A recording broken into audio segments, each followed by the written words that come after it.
name is Misti Gaither, and welcome to Quest, a journey into true crime and the paranormal.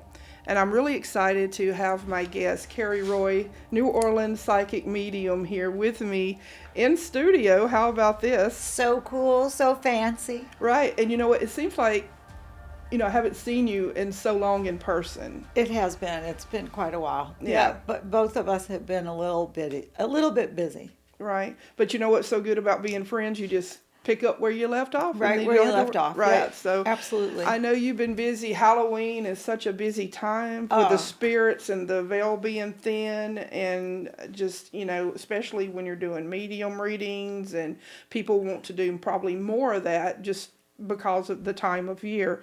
So how was your Halloween? Oh, it was crazy. I mean, Halloween is a whole month now here in New Orleans. It's a whole month long. I mean, it starts at like the beginning of October and it rolls right through until like the 3rd of November because you got All Saints Day and All Souls Day. And so it's a busy time. It's like tax season for accountants is like what Halloween for mediums is like. It's really busy in New Orleans particularly, right? Because we become a big Halloween destination. People come from all over the world to come here for Halloween. Right. Mine was, the veil is thin. It was a lot of wild astrology too during Halloween, which was kind of crazy on top of that. But I had some wacky things happen in Halloween. Oh, really? During Halloween? Things. Yeah, that whole season. The veil was so thin that it was non-existent. The veil was just gone. Mm-hmm. And the worlds were right in with each other, mixing, It was really pretty amazing. I had one situation where I had somebody come in with a haunted toy. Really? And like to your office? Into my office. Wow. Yeah, wanted a reading. Picked this toy up and put it on my desk. It's a little electric toy. Okay. The thing was switched off. She showed me it switched off, right? She's sitting in the seat across from me on, sitting by my desk. She put this on my desk, and she and I start talking, and she tells me how the doll, the toy is a little weird, right? Mm-hmm. All of a sudden, that toy starts moving on my desk. What? And that toy, it was like a little robot toy. And it takes an awful lot to scare me, like a lot. And this little toy starts charging at me. And then it goes off again. And I was going to say, did you move? I jumped. Yeah. I jumped. And then we talked a little bit, and then the thing did it again. And we got it to the point where we were asking questions. And it was responding in a yes or no manner. Are you serious? It would move forward and then it would move backwards. And it didn't do it all the time. I mean, there were lengths of time where it didn't do it. Mm-hmm. And the thing was off. She showed me it was off. And there's no remote, nothing. It's just a little robot toy. And she bought it for her son. Mm-hmm. And so what we ended up figuring is that I felt a male presence around her, and apparently her uncle had passed. Okay. And so it was her uncle who was moving that doll, that toy. And it was shocking. I didn't videotape it because I thought at that point I was in the middle of reading, and so I didn't want to break the stuff and film it. Plus, I would have wanted to get her permission for that and all of that. And we were in the midst of a reading, and so it wasn't really like, stop, let's film this. Right, like hold on, spirit, while I, Yeah. So, but it was wild. It was so wild. And like I said, it startled me. But that's how thin the veil was, is that toys were moving on their own. Yeah. In my office. Well, I know, how you are, and like you said, nothing scares you, Nope. and like spirits and mean spirits and stuff, and you're just like, you're fine. So for that to really like startle you or kind of, make you. Well, the thing was sitting there on my desk doing nothing. It was just sitting And all of a there. sudden it just goes. And then it went, and it's charged at me. I Oh, mean, that was the feeling of it. And because I felt that it was being protective of her. And then it did it again. And then it got to the point where it was going backwards for no and forwards for yes. And at the very end, it just went, and it went right off the thing into her lap. It went off the desk. Yep, into her lap. And so you think that it's her uncle? Yeah. Oh yeah. She thinks. I mean, when I told her what I was getting, it made a lot of sense to her that it was her uncle. And but this thing, I was like, you got yourself a communication device there. Yeah. You know, but that's how they work, right? Spirits. Yeah. They love electronics. They absolutely love electronics. They can draw energy from it, Yeah. and then it's, like to manipulate it also. Yes. Wow, that is a really cool story. It was great. Yeah. I mean, how many chances you get to see a haunted toy? Well, you hear about the haunted doll. You had the haunted doll. Yeah, Robert. Yeah. You know, this was right up there with. Wow. This was pretty major evidence. I would like to see that. Yeah, that'd be cool. I know. I don't know. I would really like that. So Halloween keeps you so busy. I don't really in November. We don't get to talk very much or anything because you're busy and I'm busy and so what else has been going on with you? Well, I've got wonderful readers that work with me. We've all been very busy. We've got a lot of events that we're doing. Right. It's always something going on. And there are a lot of people that are coming to New Orleans, and a lot of them come to New Orleans because even when it's not Halloween, they want a paranormal experience. And we are the most haunted city in the country. Definitely. If not the world. Yeah. I would agree with that too. Yeah.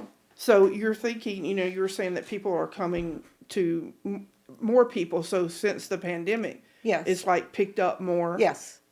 Oh, tourism is Yeah. back. Oh, yeah. Tourism is back. Tourism is definitely has returned to New Orleans, and I think that we need it.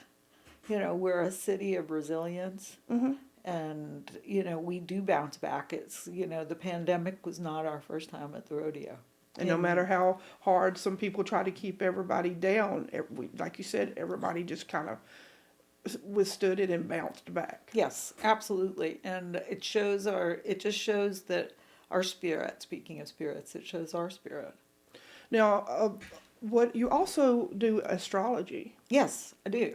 And I really enjoy reading whenever you post on your Facebook about, some astrology and about the Mercury retrograde, because I always read that to find out when it ends. Oh gosh, yes, because we've been going through it. We have been going. It was like every day for a while. Mercury retrograde, and I was like, oh God. It wasn't just Mercury though. It was Mercury. It was Venus. We got Jupiter, Saturn, Pluto. I mean, they were all going backwards, and they're all starting to go one by one, starting to go forward again. We still have Jupiter, which is a big planet. Jupiter is the big daddy of the sky. Sure. Zeus, Jupiter, head of the gods and head of the planets. And Jupiter has been going backwards for a while now. And so people have felt frustrated. People have felt hindered, hampered. And that's fixing to go direct on New Year's Eve. So there's going to be extra reasons to celebrate this year. So all that, like the baggage and the restraints that you've been feeling this past year. Yeah, so they'll lift, yeah. New Year's Eve is going to be like a time to just let that things will start changing. Yes. I'm going to write that down because I've been feeling that kind of the restraint Yeah. part. But I do, in addition to feeling that, I do feel like you do, like in the future, that it's really the near future, it's really going to let loose. Yeah. So I just keep holding, like, it's going to get better, it's going to get better. And so much better. Yeah. It's about to get a lot better in the beginning of next year. We're in a real tough time. Look at the world around us. Yeah. I mean, all of the planets are doing weird stuff to each other up there. You've got, again, Saturn, Pluto. People think that astrology is just the date of your birth, your sun sign. Right. Astrology is very complex. Your sun sign is only one aspect of a chart of every planet that there is you will have in your chart at the time that you were born. And it influences your personality, it influences what happens, and it influences what happens on the world stage. And so we're seeing that right now. I mean, wars, Yeah. just crazy stuff going on, crazy stuff out there. Everybody will agree, right? I mean, Yeah. I think that one of the things about astrology is that it does, you can see why things are happening when you consult the stars. And it gives a little bit of an understanding as to why it is so tense, why it does feel restrictive, why people do certain things, why, I mean, we had 2 eclipses just this month, this last month, 2 eclipses. And eclipses are powerful. Eclipses are not, they say that the effects of eclipses can last for 6 months. It could take 6 months for some things to play out from the time that an eclipse happened. And so those are major events. And to have 2 in, last month was Yeah. double whammy, And it wasn't just the eclipse. You had these other planets, Pluto, Saturn, Uranus. Uranus is tricky. Uranus is not only a funny word. I was like, you're pronouncing it wrong. I know, that's No, it. that's the polite way. Uranus. You're right. Uranus. And so that's a crazy planet. Uranus is makes wild things happen, like out of the blue things. And you had all of these planets communicating with each other and not always pleasant conversations. Some of those conversations were tense. And that's what different planetary aspects are like, tense conversations, where you've got Venus, opposing this sign. And it just gets to be a lot. And so we have been so drenched in weird astrology, heavy astrology. But there's always a redemption, right? I mean, things always get better. And to your point, things are looking better with Jupiter going forward, with other things, for all of the inharmonious aspects that are in the sky right now. There are harmonious aspects too. And so the same way with life, you have to be positive and you have to look for the good in life. You look for the good in astrology too, man. I mean, find out what we can hope for. Let's find out what we can aim for. Let's find out the best of us and try to triumph over the tension that we're all experiencing right now. So if people, want like a reading from you, Yeah. and you do like a psychic reading or a Sure. medium reading, Sure. and then do you do like the astrology Astrology too? readings. Reading yeah. also. Yeah. Okay. Yeah. Astrology readings are a little bit more in depth than a psychic reading and a medium reading. In that there's a lot of prep time that goes along with it. You don't, again, it's a complex chart of information here. And so you've got when somebody's birth time, their location, and the date. You need those 3 pieces of information, and you create an astrological chart. Most of us do this with a push of a button and have software that comes up with it. It used to be when I was first learning astrology, you had to sit there with an ephemeris and Oh, really? Yeah. Look everything up, and that's because I started doing astrology back when, no, A couple of years ago. yeah, a couple of years ago, and now you just push a button and enter in a little information, and it gives you a chart just like that. And so you have to do that and then familiarize yourself with that. Where a psychic reading or a medium reading, there is no preparation work. No. Somebody comes and sits down in front of you, or you get on the phone with somebody and you just start reading that person.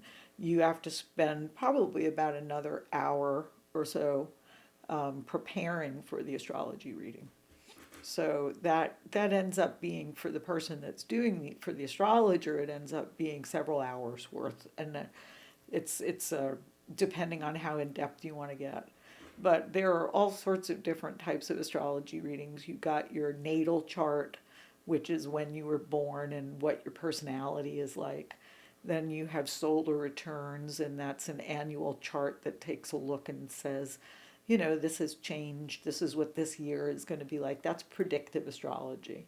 And predictive astrology is one thing, and personality type astrology is a different thing. They use the same chart to get there. It's just you're looking at the chart for different reasons. You can do compatibility charts. Okay. Say you and Kat. I think that everybody who's in a relationship should get a compatibility chart. Because we're both cancers. Yeah. So that's, Oh, yeah. talk about a house of feelings. Yeah. That's a lot. Now, luckily, cancers are not necessarily confrontational by nature. And so both of y'all would probably avoid as much as you possibly can having unpleasant stuff. Right. But every couple should have that done. Every parent should have a chart done about their kid. You shouldn't just have a chart of yourself. It's like an astrological chart is like your own life manual. It really is. Well, I was just thinking, because you said that parents should get that on their, you Yeah. know, for their child, and that Sure. would help them, Yes. like, of how to deal with maybe certain situations Sure. or personalities. And I never thought of that before, how that would be a tool Oh. for you to use. Absolutely. It'll help see, you know, why your kid does what your kid does. It helps you better understand your child, because kids can't communicate who they are until they're speaking, you know, which is several years. Mm-hmm. You know, if you've got an astrological birth chart when that child is born, that's going to give you some ideas of what that child's strengths are and things like that. It's almost like that child is communicating their personality to you before they can even speak. Right. You know, it's really a good astrological chart, and a good natal chart is your personal life manual. It is your book of you. And so why wouldn't you want the book on your kid? Right. You know, why wouldn't you want the book on your partner? Yeah. And understand how to, you know, play on your strengths together, see what the weaknesses are, see how those could be addressed and overcome. Like you said, with me being a Cancer, Yes. and then everything, I'm not real versed about everything about astrology and all that, but like for Cancers, I think you're like kind of emotional. Very. Yeah, everything just is, you take everything to heart, and Yes. everything to me is like ruled by your heart. Yes. You know, so yeah, that would, yeah, to do like on your partner, your kid, maybe just whomever. Sure. Well, Yeah. you know, and you and Kat being both Cancers, you can be the same sign and express it differently. The thing with Cancerians is Cancerians are moody, ruled by the moon. I don't mean moody in a negative way. I just mean that you deep feelings, and Yeah. so you'll catch moods about things. But I think that you all aren't necessarily going to be in the same mood at the same time. I agree with that. Not So, negative. Oh, not negative. No, You just no. But Right. you know, you could both be Cancers. You could both be having moods, but they're not going to be in the same moods the same time. So there's a lot of, you would think that you would completely understand each other being both Cancers, and you will in some ways, but in other ways you'll be mysteries to each other. You know. well, like also it's based on like your date of birth, and sometimes you're like Your both time. signs. Yes. Like I'm the July the 3rd. Yes. So I don't know if I would be, what do they call that, on the cusp? On the cusp. Yeah. Like with another sign, I don't know. Not really. No, okay. Not the And 3rd then- of July. Right, No. and then Catherine, hers is the 17th. Yeah, she'd be closer to being on the cusp. You are smack dab in the middle. I'm uncusped. You not cusped. Right. Yeah. You Gotcha. are right there in the Right there. right center, and means you're a full expression of the sign of Cancer. I have a Cancer moon, I have a Cancer Mars, you know, you and I are besties. That's Yes. probably part of it, you know. Very well could be. Yeah. I need to do your chart. I really Yeah, do. that would be cool. Find out. I would like that, because you'd find out more, not only, you know, like where you're at, but where you're going, and that's Sure. you know, That's Yeah. really, I would really like that. So, speaking of going places and doing things, I was thinking earlier about, you've been on TV a lot, different Yeah. shows, and I really, and if y'all haven't watched it, you really need to. If you have Discovery Plus, you can stream it. But when Jack Osbourne and Katrina Weidman had the Yes. Portals to Hell, Yeah. and they asked you to come Yes. to be on their show, and that episode, and I'm not just saying that because you're my best friend, but it was really, I was so impressed. I pretend I Aw. didn't know you when I Aw. watched it. I was just like, I think, you know what, I think I watched it the first time at your house with you, Yes. and I Yes. remember like I was watching, like looking at you out the corner of my eye because I was like, this is kind of cool, watching you on TV, and then Yeah. here you are. And, Yeah. Aw. but what was so cool about the episode was how accurate that you are. Well, thank you. Because, you watch it and they're leading up and they're showing different hot spots. And I mean, you didn't even know, you just knew the state you were going to. That's it. Yep. You didn't know like where Nope. or anything. And they just pull you up from a hotel, and I think you're separate from them. Yes, You don't you even are stay. separate Yeah. from them. Oh, yeah. And so you pull up, and that's the first time, and it was at the Malco Theater Malco in Theater. Hot, Yeah. Springs, Hot Springs, Arkansas. Yeah. And it was such an amazing show because, and one of the parts that really just stood out to me, and I was just like, that is so amazing, was when you were down in the basement. Yeah. And they were talking earlier about how a tunnel used to be there, and it was all bricked up, and like stuff had happened on the other side, and Yes. how, and they were really going into detail about that. And I remember you were walking in the basement, and when you got to that point, you stopped. And I was like, in the moment you stopped, I was like, here we go. And I knew that you knew. And you were like, this, was a tunnel and something bad. And I mean, I was just like, so impressed, that, and that, like you have such a wonderful gift. Oh. And I just, like that episode, if like I said, if y'all watch it, I think it was the second season, episode 6 or 7. And, it was just a really good episode. It was 7. It was 7? episode 7, yeah. Okay. Pretty sure it was episode 7. Yeah. Yeah. So you got to meet them, and I did. Yeah, and they that's were so just cool. they were joys. They're so nice. I mean, both really serious about what they do. The whole production was very had a lot of integrity to it, and yeah, we were separate. I hadn't seen them until they literally put me in the theater, and then it was walk in and cameras were on and we were rolling, and I didn't really have much time to talk to them.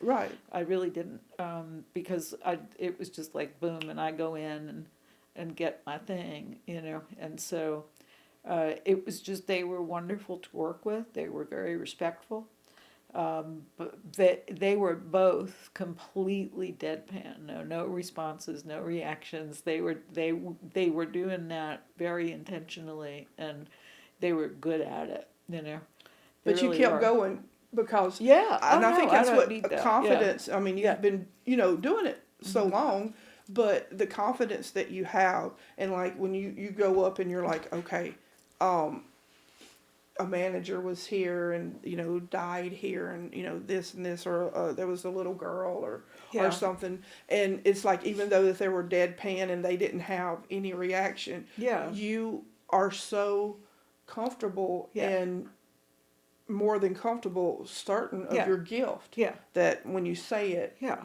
you I don't it's the need way, the, you don't need I the need that. like the Yeah, oh don't my need that. God, Yeah, she's don't right, need that. right, Yeah. you know Don't need what it Yeah. is. Yeah.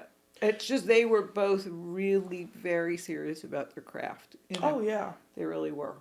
Still are. I mean, both of them are doing great stuff. He's got a show now with his family, his sister Yeah. and all. And she's got a show, Travel the Dead, I think it's Yeah, called. on YouTube. Yeah. Now, Yeah. have you listened to her music? I have not. Now, Yeah. I have, and she has, I know a couple of songs that it's on Spotify, but are very good. I'm and I sure was she's really, great. I was kind of shocked because I just Yeah. didn't think of her, Yeah. being a singer. But I listened to it, I was like, wow, she really can sing. So Yeah, I'm not surprised by that at all. She's a yeah. very talented Oh woman. yeah, Yeah. yeah. Like to me, like she's very, like she would be very focused on her career and Yeah. what she wants to do, and Oh, for like I'm sure. going here, Yeah. and that's what the goal is. Yeah. So Really yeah. smart, and again, serious about her craft woman. Mhm. Very knowledgeable, and you can tell how dedicated she is to it. And Yeah. that's always, it's nice to work. I've been doing paranormal investigations at this point, going on 50 years, really. I mean, because I did them as a kid. Mhm. I had experience as a kid, but really formally doing paranormal investigations started out with that in the early 90s, late 80s, early 90s, doing places in the quarter back then. And I found a lot of spirits back then. I was brought in by a group of paranormal investigators to a lot of the locations in the quarter, restaurants, hotels, bars. And we found a lot of stuff back then. And it was really nice to work with people who were dedicated, like Katrina and Jack are. They Now were really. let me ask you this. During that time, like you've been doing this for I think 40 years or Yeah, 30 something, it'll 40 be years. 40 years in 1980. I started doing readings professionally in 1985, so it'll be 40 years Okay. in 2025. All right. So, So for yeah, 38 years, yeah, yeah, you've been doing this. So think back to 38 years ago yeah. and how that people reacted to the paranormal. Oh, yeah. And about tell me about the difference than it was 38 years ago than now. Yeah, I mean, it was very fringe still Mhm. 38 years ago. There were some things. I did, let's see, A&E, Restless Souls and Tortured Spirits, or something like that. Did that in, want to say the relatively early, maybe mid 90s, but in the 80s, it was nobody talked about this stuff. It was Right. very, Hans Holzer probably was the only one that was out there. You had Hans Holzer, you had Gene Dixon doing astrology, and that was about it. Yeah. It was pretty deserted. So now it's a much more acceptable thing. It's much more mainstream. It seems like I can't remember, the Rasmussen report was something like 50% of the population now believes in spirits and has had experiences that they can't explain. That's a lot. Why do you think that it's such a shift? Well, I'd like to think that it goes back to a time in the 1980s where we did something called the harmonic convergence. Okay. And this is a odd thing to talk about, but in the 1980s, it was all over the world. We did it. People got together and we held hands and said prayers and thought things, and the whole thing was to usher in the new age. And I was a participant in it. People all over the world met in big cities and did the harmonic convergence. Very fringe, though. It wasn't a big, maybe there were a couple hundred of us in the city, doing this. And it's interesting that I look back on that, and it really did start the kind of dawning of the age of Aquarius, because people started, at that point, it was very limited. There really wasn't that much stuff out there. There just wasn't. You couldn't, the material, there was no Discovery Plus, there was no Ghost Hunters, none of that was going on. There weren't really psychics that were on TV. Again, you had Gene Dixon. That was about it. Sylvia came in, Sylvia Brown. John Edwards came in the 90s and stuff, but that happened after the harmonic convergence. And so I often wonder if the harmonic convergence, at the time, I was in my 20s, I was like, yeah, let's get together and usher in the new age, of consciousness and awareness. And sure enough, after that, you started seeing that. You started seeing things, people talking about angels. Angels are so common nowadays. Back then, you couldn't even talk about angels. People thought you were nuts. Mm-hmm. And now Angels are everywhere. Yeah, right? everybody has, talking about the angels or spirit guides, Yeah, and yeah, and yeah. yeah, it's a lot more open, and Yeah. People yeah. go on paranormal investigations. People ghost hunter clubs. Almost every town has one. Oh yeah. And it's all open now. It truly is. They're saying that Wicca or something like that is the fastest growing religion, or paganism is like the fastest growing religion in the country. Why do you think that is? Because as we get older, we realize that things aren't going to be forever, and you just try to make that connection with, or why, or do you just think that the internet are more accessible to information, or Partially, yeah, partially. It's also in times of stress and loss and stuff like that. We tend to look for answers. We tend to try to find something like the birth of spiritualism. Really, in the U.S., was very much connected to the Civil War. We don't talk about that enough, but the Civil War had people leaving home and dying way far away, and right, the family didn't have any closure. And so that's when mediums and seances and all of those started becoming very popular in the 1800s. And so I think these times, like we just went through COVID, yeah, that's like how many, I mean, millions? I don't know. I mean, that's a lot of people dying. I know that much. And it feels like many people weren't able to find closure in that, so the mediums offer that.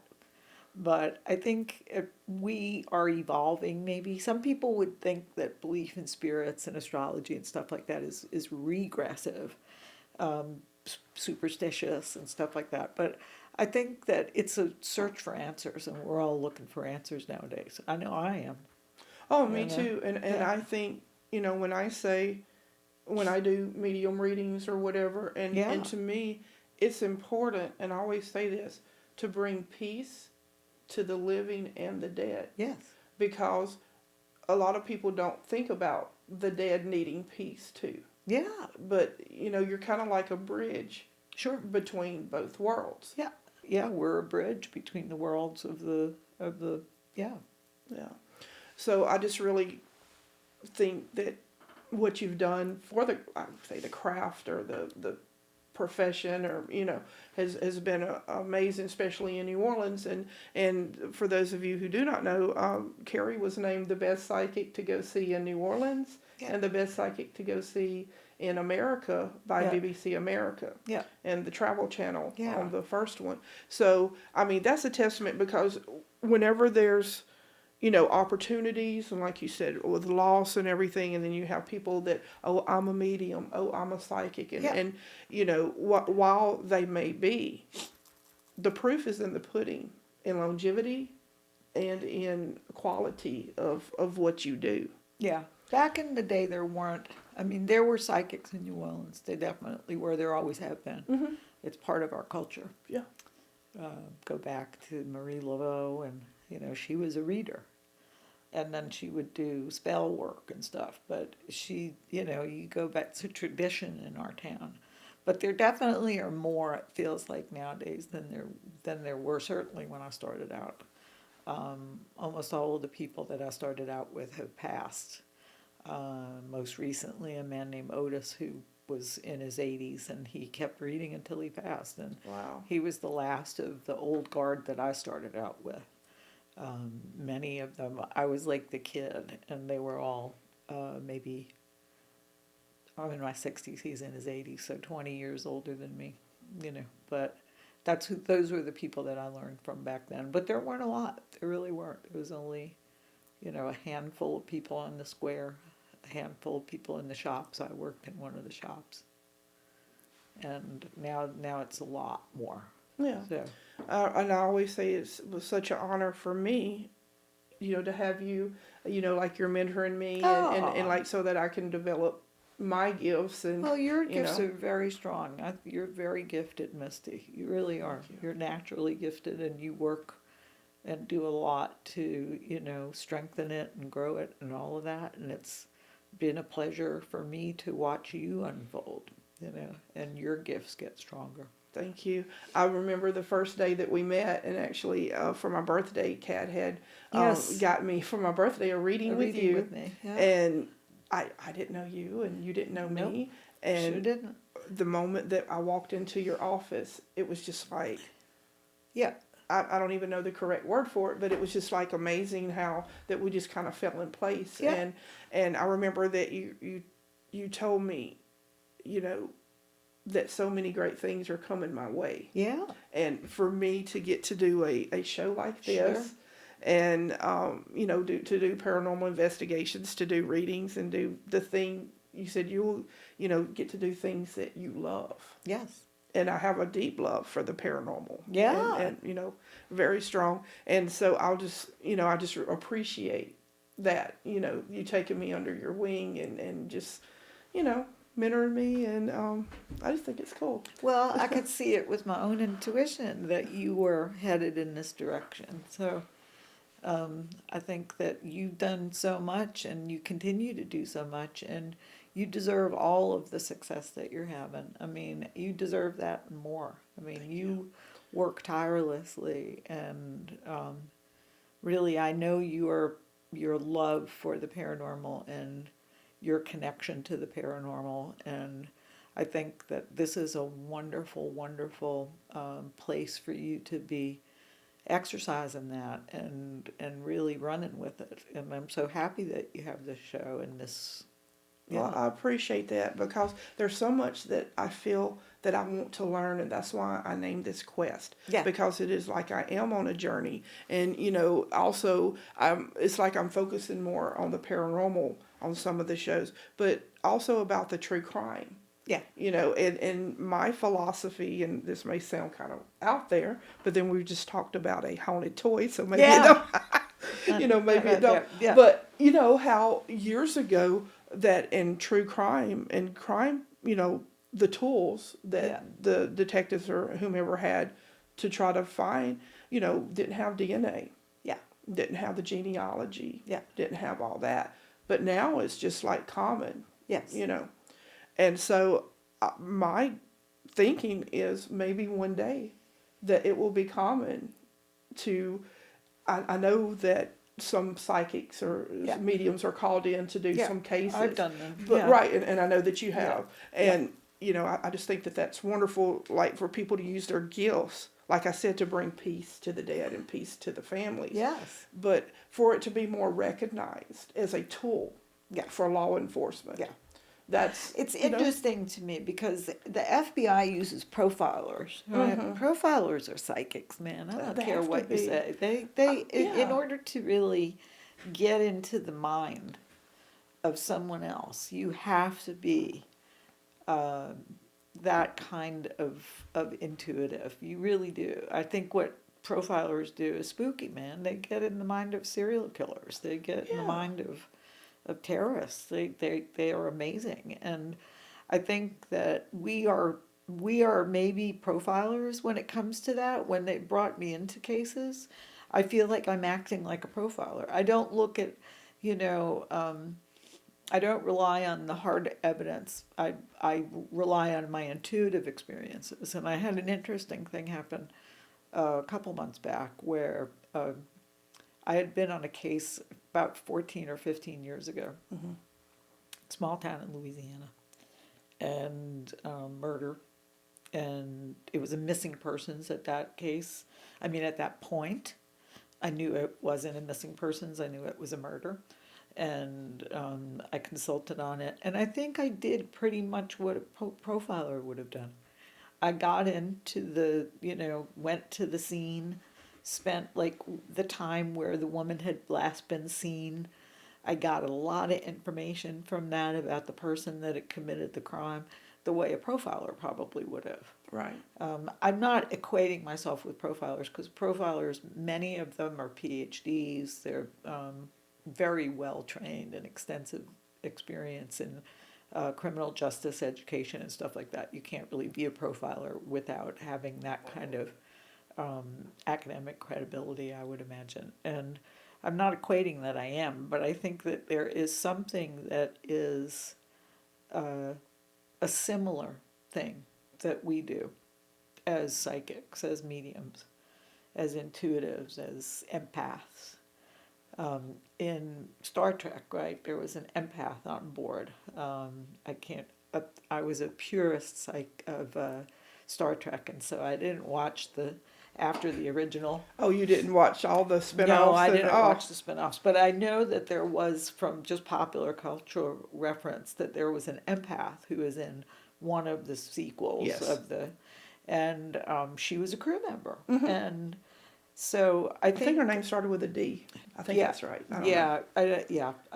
I don't know, but I can tell you what she looked like. She had dark hair or something like her. that. Yes. And she was an empath who was on board and was an officer.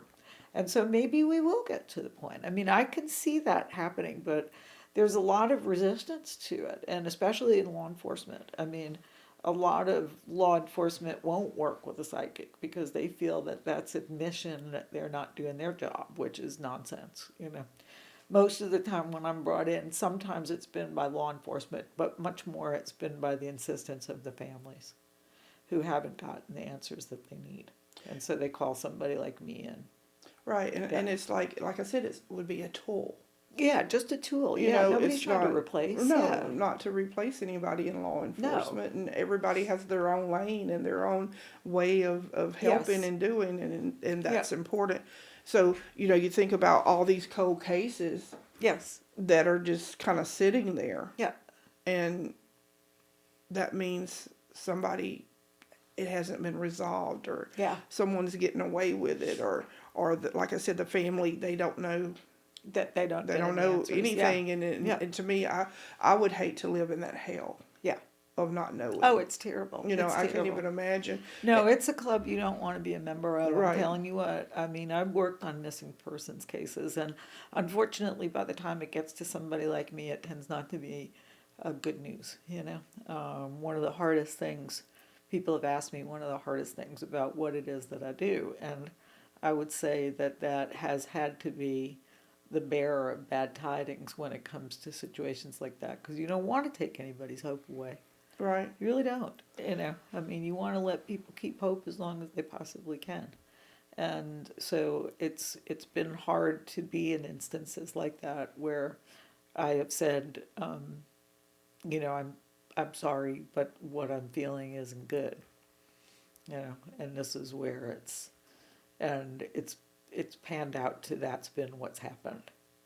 But I'm sure that even though it's sad and hard to hear, that they appreciate having the truth. Yeah, of course, yeah.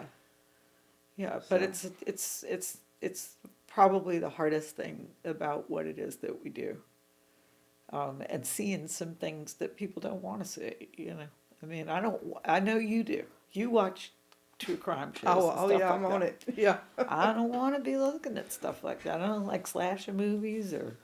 Well, I don't like slasher movies. I just find it's unsettling to me, and so but when you're doing what it is that we do as mediums and psychics, in connection with any law enforcement, but I've seen plenty. Yeah. So you know, maybe one day. I think it can happen. Yeah. I mean, I'm on the case. You are on the case. You are on the case. Yeah, that I just, you know, I was just thinking the other day how that would just be just so wonderful to because when you're given this gift, and what you do with it makes the difference. Sure. I mean, it's kind of naive, I guess, but you can do it for good, you can do it for evil. Yeah. You know, and it's what you make of it because you have that gift regardless if it's for good or evil. Sure. Because it was given to you. Sure. Well, I mean, the sad news about that, you know, sociopaths and psychopaths are often very intuitive, unfortunately. Mm-hmm. They're just missing the conscience that takes it and turns it into Being intuitive isn't by itself enough. You have to be intuitive and empathic. You have to be intuitive and compassionate to be able to do what it is that we do. But there are people out there that do what I do that are not, don't have integrity, and that's sad. Yeah. I clean up a lot of messes out there, and I tell a lot of people that if you're getting a reading from somebody and they turn to you and they say, "You've got a curse on you," get up and go, because that's a setup. And the next thing that they're going to tell you is that for $500 they could take that curse right off of you.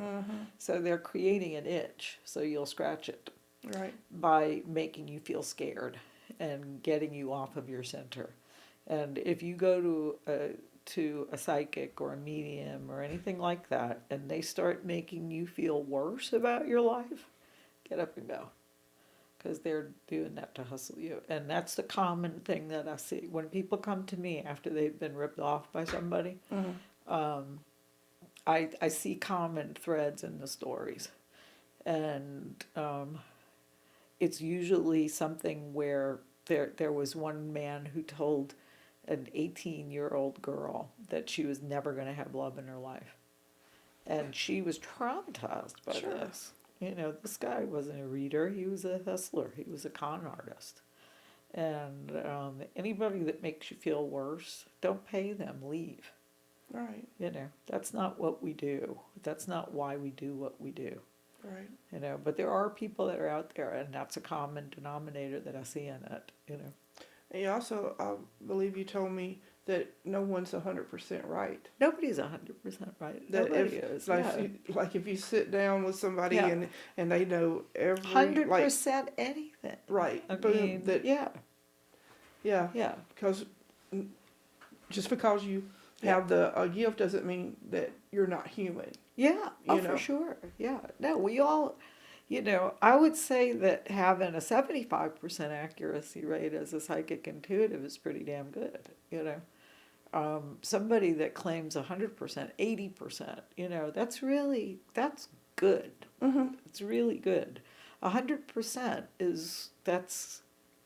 that's not, there's no way. I mean, that's just arrogance. Yeah. Really.